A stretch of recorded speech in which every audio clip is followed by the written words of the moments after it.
ओम बन्ना की जयंती के शुभ अवसर पर भजन संध्या व महाप्रसादी का आयोजन किया गया।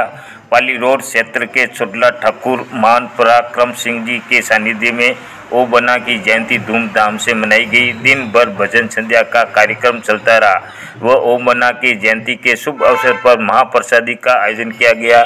इस मौके पर जीएसएस डाबर अध्यक्ष करताराम, जीएसएस खाड़ा अध्यक्ष मंगल सिंह सोलंकी, उपाध्यक्ष शंकरलाल फुलवारिया, सुका भारती, मनीष माली, अमराराम माली व हजारों की संख्या में भक्तगण मौजूद रहे।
अरे भातवाही पकड़ी बना सामान दे जो हीरा सुधड़ा सुखना साथी ले जो।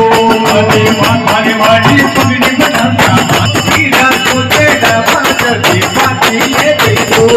अरे भातवाही पकड़ी बना सामान दे जो हीरा सुधड़ा सुखना साथी ले जो।